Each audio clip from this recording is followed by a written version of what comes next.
Shalom semua warga kerajaan. Tema besar tahun ini adalah bangkitnya para pemimpin. Tetapi juga perkataan emerging itu juga ada hubungan dengan yang lebih besar, yaitu awakening. Awakening itu kebangunan.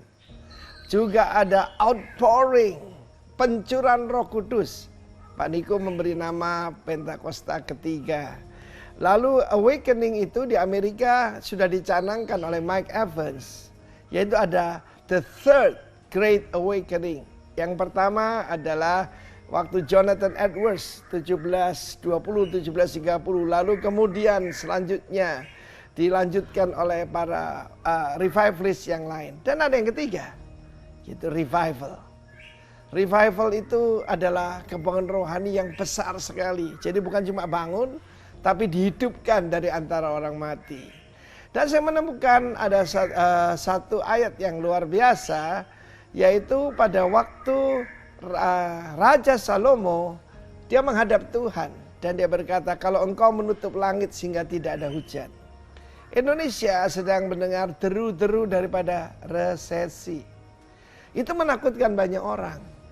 Dan saya sebagai hamba Tuhan yang saya melayani 40 tahun, saya mengerti sejarah kegerakan, sejarah awakening, revival.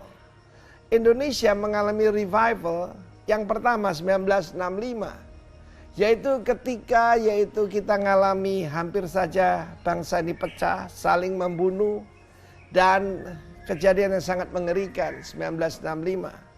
Tetapi saudara yang kasih Tuhan, apa yang direncanakan jahat oleh iblis, Tuhan bisa rubah jadi kebaikan.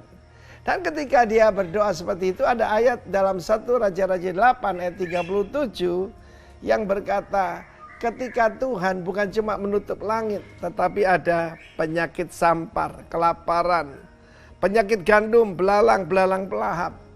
Kalau dalam bahasa sekarang ya resesi itulah. Kalau ada tanaman kita dimakan belalang, Indonesia tidak seburuk dari negara-negara lain. Ini belum krisis moneter atau yang seperti tahun 98 ya, baru resesi. Tapi saya yakin dan percaya itu membuat manusia kembali pada Tuhan. Bagaimana membuat orang berdoa? Saya dulu tanya, Tuhan gimana sih caranya mengajak jemaat ini mencari wajah-Mu? Sekarang ada jawabannya, ketika menghadapi ketakutan. Ketika menghadapi takut akan kematian, people turn to God. Tapi dalam ayat 38 ada satu ayat yang dalam bahasa Indonesia tidak jelas. Di situ dikatakan the plague of their heart. Manusia mengenali yaitu penyakit atau sampar yang di dalam hatinya. Jadi bukan yang di luar ini, yang di dalam ini. Saya sampaikan dalam waktu-waktu yang lampau itu bagaimana ada virus-virus yang lebih bahaya daripada corona, yaitu percabulan, perzinahan dan sebagainya yang sedang terjadi, yaitu juga kekerasan, kekejaman. Karena itu saya katakan dalam minggu yang pertama ini, memang akan ada kebangunan, tetapi juga akan ada introspeksi diri. Memeriksa bukan cuma virus-virus, bukan swab test, bukan rapid test, tapi hard test. Karena itu dengan iman saya berani katakan corona ini memang kelihatan buruk, tetapi bisa juga mendatangkan bukan cuma corona akademi, tapi corona revival. Dengar ini, demi nama Tuhan Yesus, amin.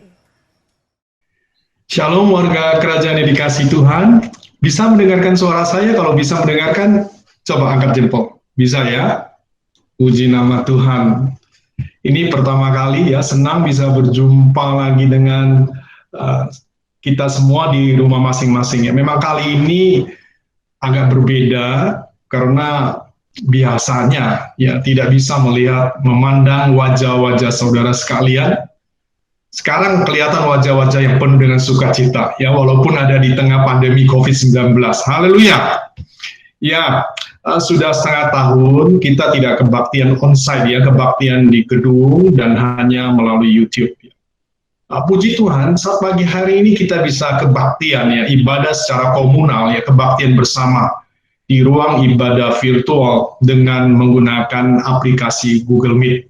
Sebenarnya sudah lama gereja kita ini berencana untuk melakukan kebaktian menggunakan aplikasi meeting. Sebenarnya sudah lama, tetapi karena beberapa pertimbangan, beberapa keterbatasan, akhirnya dipending sampai beberapa waktu. Dan bulan September saya bicara dengan Pak Andreas, dan akhirnya diputuskan terhitung mulai bulan Oktober, kebaktian ibadah raya online Rock itu menggunakan aplikasi Google Meet, dan tentunya hal ini akan terus dievaluasi. Saudari kasih Tuhan, sebenarnya apapun cara gereja memfasilitasi supaya kebaktian ibadah bisa berjalan, baik sebelumnya kita sudah menggunakan YouTube, ya, ada yang pakai Instagram, ya, aplikasi meeting kita sudah tahu ada yang namanya Zoom. Sekarang kita pakai Google Meet. Dulu saya pakai GoToMeeting, ya, atau aplikasi lainnya yang mendukung. Sebenarnya itu tidak menjadi masalah karena hal itu bukan yang esensi. Jadi warga kerajaan yang terpenting adalah hati kita yang terus terkoneksi atau stay connected dengan Tuhan setiap saat, dan itu yang menyenangkan hati Tuhan, ya.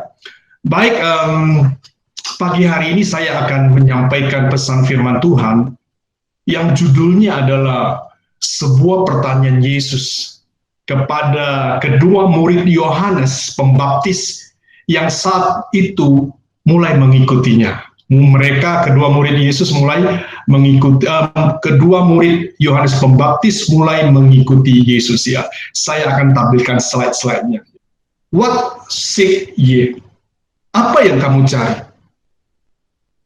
Di dalam Yohanes 1 ayat 35 hingga ayat 39, kalau kita membaca di dalam perikop murid Yesus yang pertama, ayat 35 berkata, pada keesokan harinya, Yohanes berdiri di situ pula dengan dua orang muridnya. Dan ketika ia melihat Yesus lewat, ia berkata, lihatlah anak domba Allah. Kedua murid itu mendengarkan apa yang dikatakannya itu, lalu pergi mengikut Yesus. Ayat 38, tetapi Yesus menoleh ke belakang.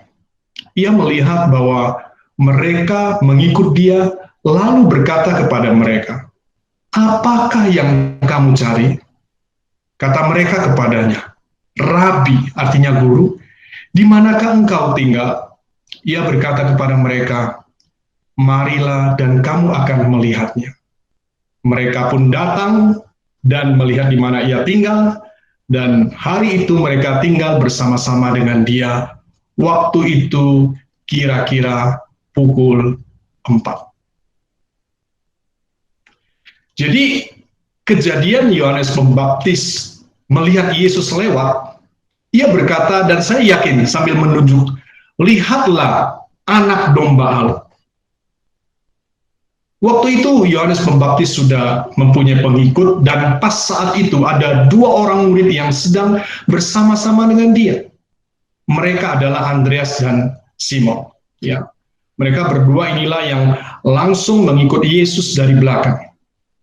Dan ketika Yesus tahu apa yang sedang ada yang sedang mengikutinya, ia menoleh dan bertanya, what seek ye? Apakah yang kamu cari? Dan pertanyaan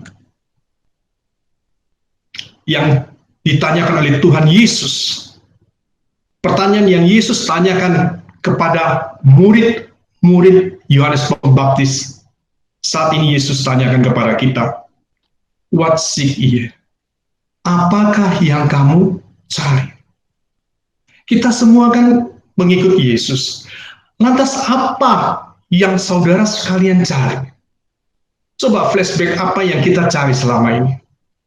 Coba kita renungkan sejenak. Sudah sekian tahun, apakah pencarianku ini sudah benar? Coba kita renungkan kembali lagi. Mengapa ketika Yesus melihat ada orang yang mengikut dia, malah menggunakan kata tanya apakah. Wah, bukankah seharusnya pertanyaannya siapakah yang kamu cari? Saudaraku yang dikasihi Tuhan, saya renungkan, pertanyaan ini bukan sekedar permainan kata-kata dari Tuhan Yesus, dan tidak ada kesalahan dalam terjemahan, karena saya sudah cek di dalam beberapa versi Alkitab, di dalam bahasa aslinya juga, sama kata tanyanya adalah apakah dan bukan siapakah. Dengan cara bertanya seperti itu, sesungguhnya ada yang hendak ditekankan oleh Yesus kepada setiap orang yang mau mengikut Dia. Ya, baik yang dulu, murid-murid Tuhan Yesus, sekarang kita juga maupun yang akan datang. Apakah itu? Sebenarnya Tuhan Yesus fokus kepada apa? Pertanyaannya fokus kepada motivasi kita mengikut Dia. Makanya tidak heran kalau kita membaca di dalam, coba ya saya lanjut lagi dengan slide selanjutnya.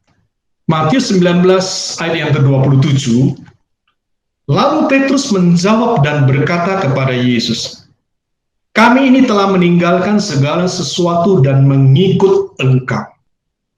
Jadi apakah yang akan kami peroleh? Coba perhatikan, di sini ada sebuah pertanyaan yang merupakan sebuah permintaan, ya, lebih ekstrim lagi, sebuah tuntutan dari Petrus kepada Yesus setelah sekian lama mengikut Dia. Dia berkata apa? Apa yang akan kami peroleh? Sepertinya ada pamrihnya, ya, atau mungkin hanya sekedar ingin tahu saja. Tetapi menurut saya pertanyaan Petrus apakah yang akan kami peroleh itu sebuah pertanyaan mengenai upah direct, sebuah upah langsung yang akan diterima ketika masih ada di atas bumi ini. Mengapa saya katakan demikian? Dan apa dasarnya? Masih ingat ketika Yesus dielulukan? Mengapa Yesus dielulukan? Karena kepercayaan yang umum di kalangan orang Yahudi zaman itu adalah bahwa Sang Mesias itu akan datang dan membebaskan mereka dari pemerintahan Romawi yang menindas mereka. Dan kemudian Yesus akan memulihkan kerajaan Israel di bumi. Dengan kata lain, mereka akan menjadi bangsa yang hidup di dalam kebebasan, mereka makmur dan sejahtera setelah Sang Mesias datang di atas bumi ini. Dan itu adalah kepercayaan dan pengharapan mereka. Nah, kenyataannya tidak seperti apa yang mereka harapkan. Ya, tujuan utama Yesus datang ke bumi sekali lagi bukan untuk membebaskan bangsa Israel dari penindasan pemerintahan Romawi, bukan juga untuk memulihkan kerajaan Israel di atas bumi ini, bukan itu. Makanya bangsa Israel waktu itu menolak Yesus sebagai Mesias bahkan sampai sekarang. Ya, jadi apa maksud Yesus datang ke atas bumi ini? Nanti kita akan bahas ya di bagian terakhir, dan biarlah ini menjadi fokus dalam hidup kita sebagai orang percaya. Ya, pesan saya, ya saya berharap kita jangan seperti Petrus waktu itu, yang sudah mengikut Tuhan sekian lama, kemudian kita berkata kepada Tuhan, Tuhan, aku sudah mengikut Engkau, aku sudah berdoa, sudah baca firman Tuhan, aku sudah melayani Engkau, aku sudah setia, dan lain sebagainya. Apa yang akan kami peroleh? Mengapa kondisi sekarang semakin sulit? Apalagi dengan adanya pandemi COVID-19. Tolong dong Tuhan, ya, kondisi ekonomi memburuk, usaha semakin terpuruk, keuntungan semakin menipis, bahkan ada yang merugi. Belum lagi bagi karyawan yang di PHK karena pengurangan tenaga kerja di perusahaan-perusahaan karena lagi cutting cost, ya. Dan dengar-dengar lagi nanti tanggal 10 Oktober itu akan terjadi yang namanya bencana besar. Terus bagaimana ini Tuhan? Apa yang akan kami peroleh? Kami sudah berdoa, kami sudah baca Alkitab, kami sudah berbakti, kami sudah ibadah, kami sudah memberikan persembahan, bahkan kami sudah mengembalikan perpuluhan. Nah, kalau kita memiliki cara berpikir atau paradigma seperti itu, ya, kita tidak bedanya dengan Petrus yang saat itu bertanya kepada Yesus, apa yang akan diperolehnya karena mengikuti Yesus. Kita sama dengan paradigma bangsa Israel yang memiliki kepercayaan dan pengharapan mereka, yaitu Yesus datang hanya untuk memulihkan segala sesuatu yang ada di atas bumi saat ini. Ya, selanjutnya kita akan amati lagi supaya lebih jelas apa motivasi bangsa Israel saat itu mengikuti Yesus. Kasus ini tercatat dalam Yohanes 6 ayat 24 hingga ayat yang ke-26 ya. Injil Yohanes 6 ayat 24 hingga ayat 26, firman Tuhan berkata, ketika orang banyak melihat bahwa Yesus tidak ada di situ dan murid-muridnya juga tidak, mereka naik ke perahu-perahu itu lalu berangkat ke Kapernaum untuk mencari Yesus. Ketika orang banyak menemukan Yesus di seberang laut itu, mereka berkata kepadanya, Rabi, bila mana engkau tiba di sini? Yesus menjawab mereka, Aku berkata kepadamu, sesungguhnya kamu mencari aku bukan karena kamu telah melihat tanda-tanda, melainkan kamu telah makan roti dan kamu kenyang. Jadi perikop yang kita baca tadi itu menceritakan tentang banyak orang yang mencari Yesus. Ketika mendapati bahwa Yesus dan murid-muridnya tidak berada di sana, mereka pun bergegas pergi mencari Yesus dengan naik ke perahu-perahu mereka dan menuju ke Kapernaum, di mana Yesus ada di sana. Ya, saya akan jelaskan sedikit mengenai Kapernaum. Ya, mengenai Kapernaum. Kapernaum itu berasal dari kata kaper dan naum. Kaper itu desa, naum itu dari kata Nahum atau Nabi Nahum. Jadi Kapernaum itu artinya desa dari Nabi Nahum. Dalam terjemahan lainnya disebut village of comfort atau desa kenyamanan. Ada yang mengatakan itu adalah village of skeptics, desa skeptis, kurang percaya. Artinya apa? Ketika seseorang tinggal dalam zona nyaman, akan membuat seseorang itu menjadi ragu-ragu, akan membuat mereka kurang percaya, skeptis kepada Tuhan. Kapernaum itu zona nyaman. Kalau boleh saya gambarkan itu mungkin pekerjaan kita berhasil, keluarga kita bahagia, ekonomi, financial freedom, mau beli apa saja uangnya selalu cukup, status sosial, kita orang yang terpandang, secara kesehatan tidak ada sakit penyakit. Hati-hati tinggal di zona nyaman, bisa membuat seseorang menjadi skeptis kepada Tuhan. Karena mereka merasa diri mereka itu mampu. Semua sudah berjalan dengan baik. Apa masih perlu Tuhan? Dan saat itu mulai kurang percaya, bahkan tidak percaya lagi kepadanya. Oleh sebab itu, saudaraku yang dikasihi Tuhan, kita bersyukur kepada Tuhan. Kalau saat ini ada sedikit goncangan, ada pandemi COVID-19, supaya siapapun tidak tinggal dalam zona nyaman. Nah, maksud Tuhan itu supaya kita terus bergantung kepada Dia. Mengapa mereka sampai sibuk mencari Yesus sampai ke Kapernaum? Tentu ada sesuatu yang membuat mereka tertarik kepada Yesus. Kenapa? Karena mereka sudah menyaksikan sendiri bahwa Yesus bukan manusia biasa seperti mereka. Mereka tahu Yesus sanggup melakukan berbagai mujizat, termasuk yang belum lama mereka alami sendiri. Ketika itu Yesus menggandakan 5 roti dan 2 ikan yang tercatat dalam beberapa perikop sebelumnya. Kini setelah Yesus berangkat ke seberang danau, mereka pun cepat-cepat, mereka bergegas-gegas mencari Yesus. Dan setelah sampai di seberang, mereka bertemu dengan Yesus. Dan apa kata Yesus kepada mereka? Apa jawab Yesus?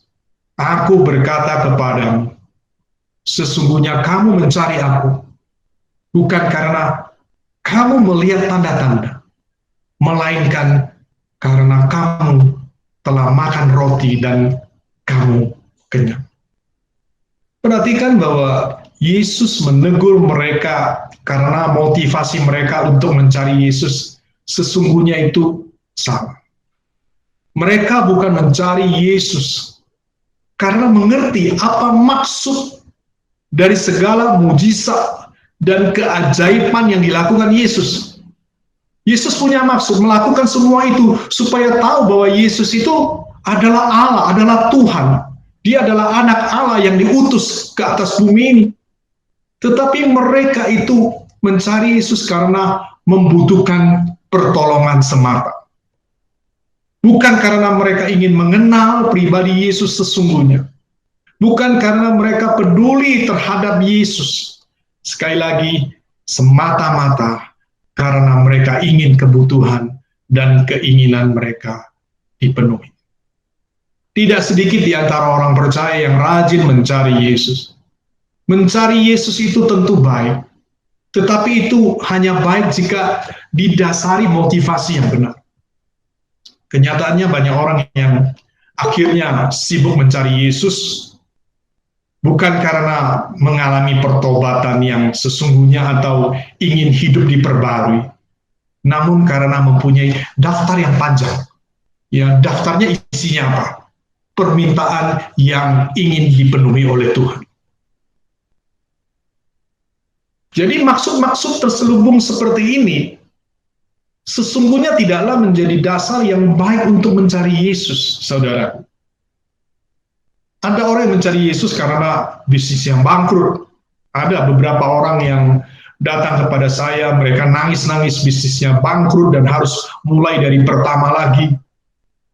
Apalagi sekarang lagi pandemi, semua serba sulit. Ada yang mencari Yesus karena sedang sakit, apalagi sakitnya itu dikarenakan COVID-19, pasti lebih sungguh-sungguh, saya yakin itu. Ada yang terlilit masalah, hutang, dan lain sebagainya. Tidak jarang pula yang menjadikan Yesus sebagai pintu gerbang pertolongan terakhir. Ketika semua usaha dan daya upaya mereka yang mereka lakukan itu sudah mentok istilahnya. Mereka datang kepada Yesus, siapa tahu Yesus bisa menolong, pikir mereka. Memang betul ada jemaat yang datang kepada saya, Pak, kan ada firman Tuhan yang berkata, minta nanti diberi, cari nanti mendapat, ketuk nanti pintu akan dibukakan, karena orang yang meminta pasti diberi, yang cari pasti mendapatkan, yang menuntut pasti pintu dibukakan. Saya kan benar, kita harus memahami ayat-ayat yang di dalam Alkitab itu secara benar, jangan asal comot saja. Ayat yang saya sebutkan tadi itu konteksnya sekali lagi itu meminta Roh Kudus, bukan keinginan-keinginan kita. Kalau kita mencari supaya Roh Kudus tinggal di dalam hidup kita, ya zaman dulu kan Roh Kudus belum dicurahkan, jadi itu sudah Yesus sudah katakan seperti itu, cari nanti Tuhan, nanti Roh Kudus akan turun dan ada di dalam kehidupan. Nah, terus ada yang bertanya, bagaimana kalau kita berdoa untuk kebutuhan-kebutuhan kita? Boleh nggak? Saya katakan boleh. Tetapi kan ada firman Tuhan yang berkata begini, jangan khawatir apa yang akan kamu makan, apa yang akan kamu minum, apa yang akan kamu pakai. Karena kenapa? Semua itu dicari oleh bangsa-bangsa yang tidak mengenal Allah. Tetapi Bapamu yang di surga tahu bahwa engkau memerlukan semuanya itu. Kemudian lanjut ayat yang paling terkenal di gereja kita, yaitu gereja Roh, Matius 6 ayat 33. Tetapi carilah dahulu kerajaan Allah dan kebenarannya, maka semuanya itu akan ditambahkan kepada. Saudaraku, jadi tidak bijak motivasi kita untuk mencari Yesus semata-mata didasarkan kepada keinginan meminta sesuatu. Mengapa? Karena yang pertama, saya sudah melihat hal-hal yang real yang sudah terjadi. Ya, kenyataannya begini. Ada banyak orang yang segera meninggalkan Yesus setelah apa yang mereka minta terpenuhi, apa yang mereka inginkan itu terpenuhi. Nah, ketika segala sesuatu dipulihkan dan kembali kepada kehidupan mereka, mereka kembali lagi kepada kehidupan mereka yang lama. Dan yang kedua, kalau keinginan mereka meminta sesuatu itu tidak dipenuhi, berdoa dan tidak dikabulkan, maka mereka akan dengan segera meninggalkan Yesus dan mencari pertolongan lain. Saya sudah mengalami hal yang seperti itu. Kalau kita memiliki motivasi yang keliru, akhirnya kita akan tetap meninggalkan Yesus. Daud pernah mengingatkan anaknya Salomo akan hal ini. Daud berkata, coba saya akan tunjukkan slide-nya. Ya, di dalam 1 Tawarik 28 ayat yang ke-9, Bapak Ibu bisa membacanya bersama-sama dengan saya. Ya. Dan engkau, Salomo, kenallah Allahnya ayahmu, dan beribadahlah kepadanya dengan tulus ikhlas dan dengan rela hati. Sebab Tuhan menyelidiki segala hati dan mengerti segala niat dan cita-cita. Jika engkau mencari Dia, maka Ia berkenan ditemui olehmu, tetapi jika engkau meninggalkan Dia, maka Ia akan membuang engkau untuk selama-lamanya. Niat, saya kasih highlight warna merah, itu bahasa Ibrani adalah yetzer, mempunyai arti tujuan atau motivasi.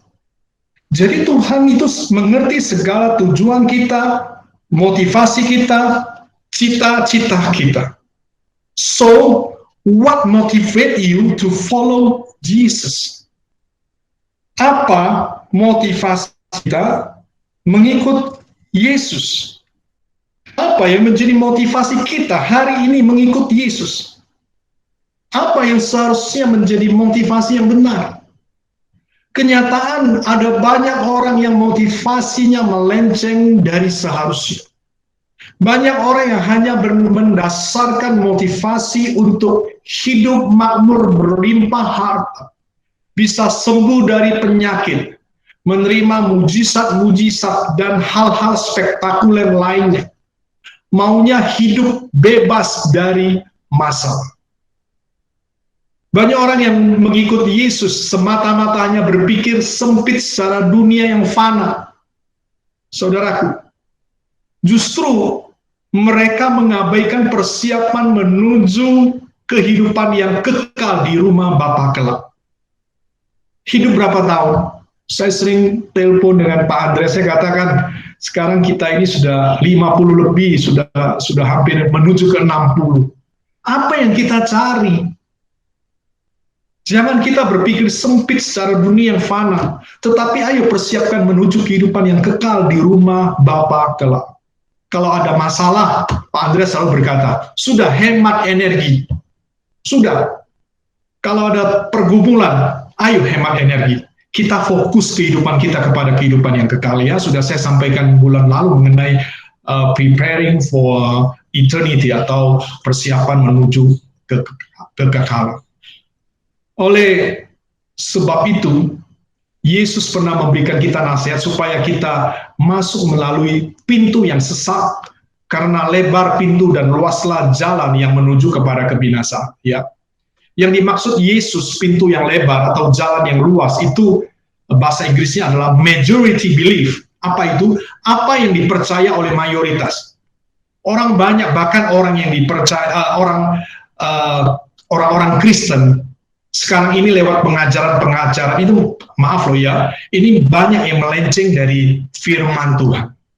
Teologi kemakmuran, hyper grace, dan lain-lain yang mengatakan ikut Tuhan pasti kaya. diberkati, tanda petik. Ikut Tuhan pasti disembuhkan. Ikut Tuhan pasti tidak kena COVID-19. Pokoknya ikut Tuhan pasti tidak ada masalah yang akan terjadi dalam hidup. Sekali percaya Yesus pasti selamat. Apapun yang kita lakukan, pada akhirnya kita selamat. Padahal Yesus sendiri berkata, ikut aku, sangkal diri, pikul salib. Kapan? Setiap hari. Itu tidak mudah, butuh proses yang panjang. Dan namanya proses itu menyakitkan. Bukan enak-enak, apalagi proses yang panjang. Paulus pernah berdoa sampai 3 kali supaya penyakitnya itu disembuhkan Tuhan. Tetapi Tuhan berkata, cukuplah kasih karuniaku bagimu. Sebab justru dalam kelemahanlah kuasaku menjadi sempurna. Oleh sebab itu Paulus terlebih suka dia membanggakan kelemahan-kelemahannya. Karena dia tahu bahwa pada saat dia lemah, Kristus melindunginya dengan kekuatan. Paulus hidup di dalam ketergantungan penuh kepada Tuhan. Bukan hidup meminta dan menuntut Tuhan melakukan sesuatu untuk dia. Sudah pernah berdoa 3 kali. Tidak dikabulkan, it's okay. Dan itu tidak mudah, apalagi bagi kita semua. Ya. Kembali lagi ke pertanyaan Petrus, ya, apa yang akan kami peroleh? Dan apa jawab Yesus? Ya, saya akan tunjukkan slide-nya. Dalam Matius 19, 28 ayat 29. Jadi Petrus waktu itu bertanya kepada Yesus, apa yang akan kami peroleh? Ya.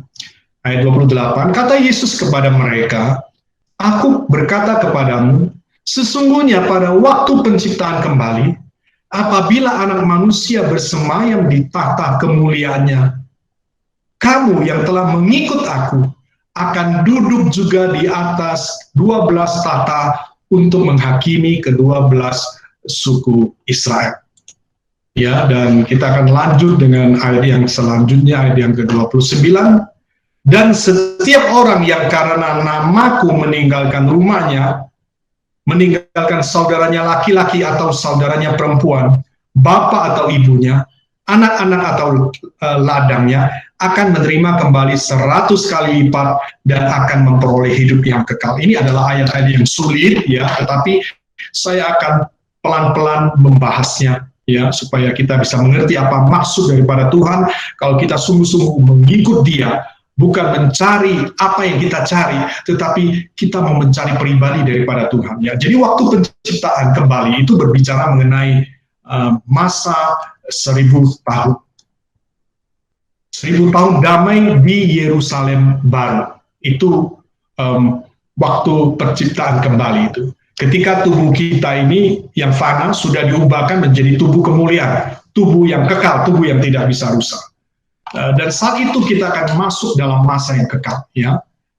Apabila anak manusia bersemayam di tahta kemuliaannya, kamu yang telah mengikut aku akan duduk juga di atas 12 tahta untuk menghakimi ke-12 suku Israel. Menghakimi ke-12 suku Israel itu, menghakimi di sini ini mempunyai arti bukan menghakimi secara harfiah, tetapi artinya memerintah. Ya, sebagai perbandingan, kalau kita mempelajari Perjanjian Lama, di sana ada kitab hakim-hakim, ya, para hakim yang ditunjuk Tuhan, ya, dan mereka itu bukan untuk menghakimi, tetapi mereka diberi otoritas untuk memerintah. Jadi pada saat penciptaan kembali, kita akan ikut memerintah bersama Tuhan Yesus dalam kerajaan 1000 tahun damai. Dan siapakah ke-12 suku Israel itu? Ke-12 suku Israel itu berbicara mengenai orang-orang pilihan. Ya, dan dalam masa 1000 tahun damai, orang pilihan itu termasuk baik itu dari Israel maupun yang non-Israel, cangkokan. Jadi saat itu kita sudah tidak dibedakan antara Israel dan non-Israel lagi, tetapi orang pilihan, orang yang percaya kepada Yesus sebagai Tuhan dan Juru Selamat selama di atas bumi ini. Ya, mereka sudah mengaku bahwa Yesus itu adalah Tuhan. Tetapi yang saya tekankan di sini adalah kata akan duduk. Ya, slide selanjutnya. Dalam Lukas 22 ayat 30, di sana lebih jelas lagi disebutkan bahwa kamu akan makan dan minum semeja dengan aku dalam kerajaanku. Dan kemudian kamu akan duduk di atas tahta untuk menghakimi kedua belas suku Israel. Apa maksud dari kata makan dan minum semeja dengan aku?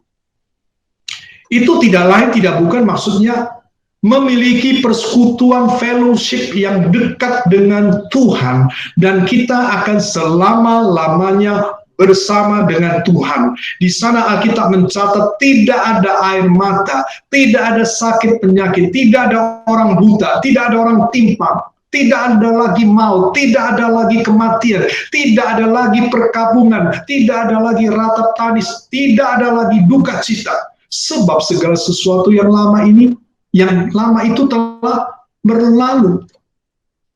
Dan kemudian di dalam Matius 19 ayat 28 ayat 29 kita lanjutkan, itu hal yang kedua. Aku berkata kepadamu, ayat yang ke-29, maaf, dan setiap orang yang karena namaku meninggalkan rumahnya, saudaranya laki-laki atau saudaranya perempuan, bapak atau ibunya, anak-anak atau ladangnya, akan menerima kembali 100 kali lipat dan akan memperoleh hidup yang kekal. Mengapa harus meninggalkan rumah, saudara laki-laki, saudara perempuan, bapak dan ibunya, anak-anak atau ladangnya? Dalam Lukas, di sana disebutkan termasuk meninggalkan rumahnya, istrinya. Mengapa harus meninggalkan semua itu? Dalam Markus dengan jelas di sana dikatakan apa? Karena adanya penganiayaan karena nama Yesus. Jadi pengikut Yesus dipenjara dan harus berpisah dengan orang-orang yang mereka kasihi. Dan kita melihat bahwa kapan mereka akan menerima 100 kali lipat? Jawabannya adalah masa ini, ya sekarang ini. Dan apa maksud daripada menerima 100 kali lipat? Apakah dengan misalnya Petrus meninggalkan 1 perahu, akan mendapat kembali 100 perahu, meninggalkan 1 jala yang besar, akan mendapatkan 100 jala yang besar, kemudian kalau celakanya kalau meninggalkan 1 istri, mendapatkan 100 istri. Bukan itu maksudnya. Ya, di dalam bukan itu maksudnya. Jadi bilangan 100 kali lipat itu diterjemahkan, jangan diterjemahkan secara harfiah. Karena di dalam Injil, saya lanjutkan lagi, di dalam Injil Lukas 18 ayat 30, di sana ditulis apa? Lipat ganda. Jadi maksud 100 kali lipat itu adalah berkat yang besar. Tetapi bendanya tidak harus sama dengan yang ditinggalkan. Kalau 1 istri nanti dapat 100 istri, tidak. Tetapi sekali lagi akan mendapatkan berkat yang besar. Dan sekali lagi berkat yang besar itu harus dilihat dengan perspektif yang benar, bukan dengan perspektif duniawi, ya. Bandingkan dengan ayat yang ada di dalam Amsal 15 ayat 16, ya. Di sana dikatakan apa? Lebih baik sedikit barang tapi disertai takut akan Tuhan, ya. Sedikit penghasilan disertai kebenaran. Sekerat roti itu lebih baik tapi disertai dengan ketentraman, ya. Di dalam 1 Timotius 6 ayat 6, mau jadi benar-benar kaya, kalau kamu kaya apabila engkau bahagia dan baik hati. Di dalam terjemahan versi yang mudah dibaca, ya, adalah benar bahwa melayani Allah atau beribadah itu membuat orang menjadi sangat kaya jika mereka telah puas dengan apa yang dimilikinya. Lanjut lagi dengan Filipi 3 ayat 7 dan 8. Di sana dikatakan, Paulus menulis kepada jemaat di Filipi, tetapi apa yang dahulu merupakan keuntungan bagiku, sekarang kuanggap rugi karena Kristus. Malahan segala sesuatu yang kuanggap rugi karena pengenalan akan Kristus Yesus Tuhanku lebih mulia daripada semuanya. Ya, lebih mulia daripada semuanya. Oleh karena karena dialah aku telah melepaskan semuanya itu dan menganggapnya sampah supaya aku memperoleh, sekali lagi, bahwa jelas mendapat berkat yang besar sebenarnya adalah ketika seseorang memiliki pengenalan akan Kristus. Saya simpulkan ayat-ayat yang kita baca tadi. Jadi orang yang beruntung mendapatkan berkat yang besar adalah seseorang yang memiliki pengenalan akan Kristus, di mana hidupnya dalam kebenaran, sehingga hidup dalam damai sejahtera dan ketentraman, kata firman Tuhan.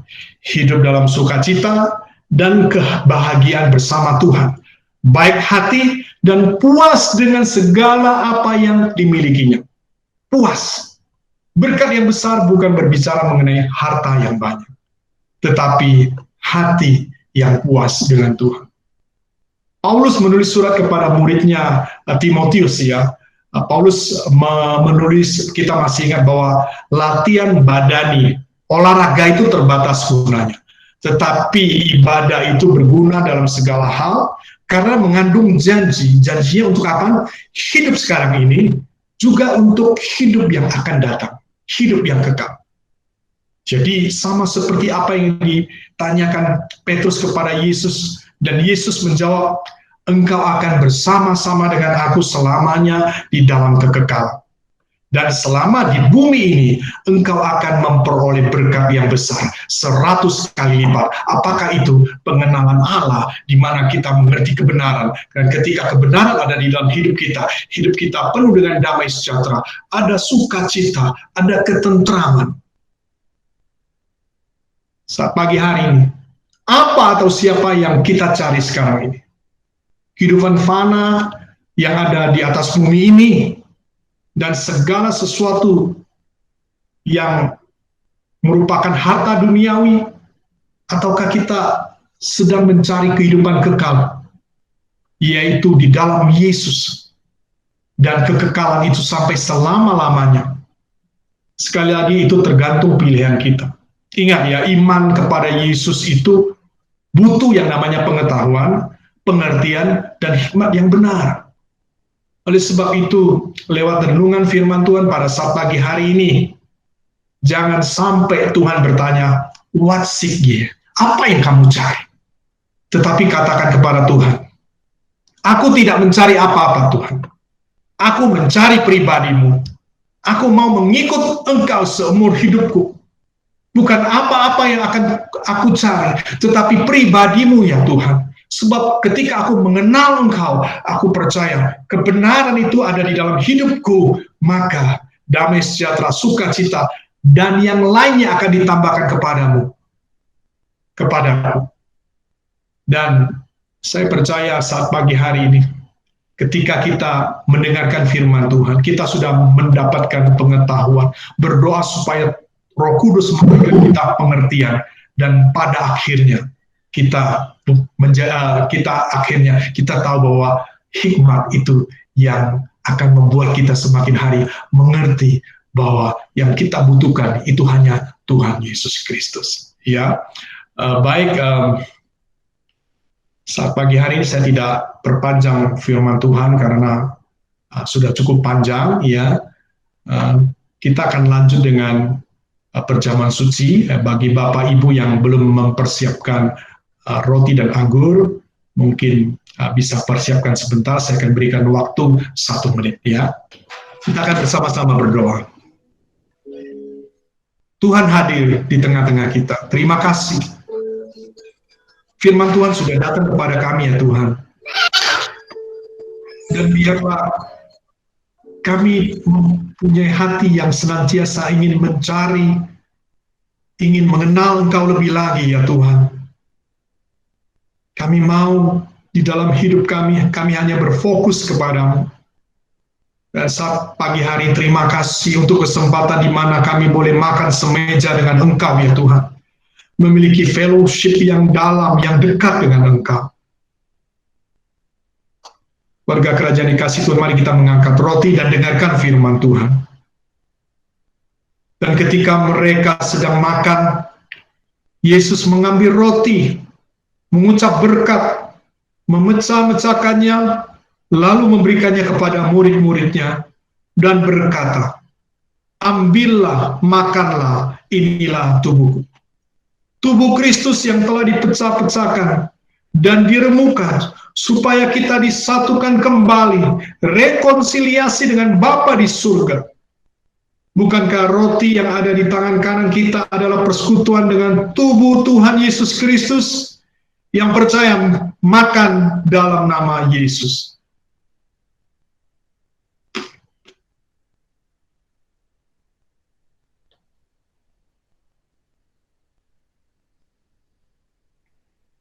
Angkat cawan yang diisi anggur di tangan kanan kita. Sesudah itu, ia mengambil cawan, mengucap syukur, lalu memberikannya kepada mereka dan berkata, minumlah kamu semua dari cawan ini, sebab inilah darahku, darah perjanjian, yang ditumpahkan bagi banyak orang untuk pengampunan dosa. Darah Yesus dicurahkan supaya setiap orang yang percaya kepadanya diampuni segala dosa-dosanya dan diselamatkan.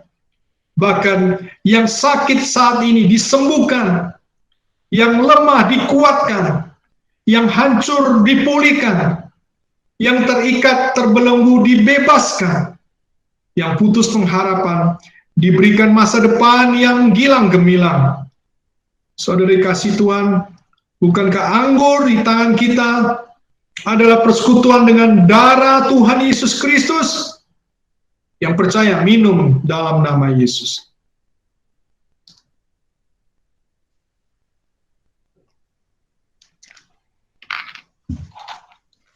Mari kita mengucap syukur kepada Tuhan. Haleluya.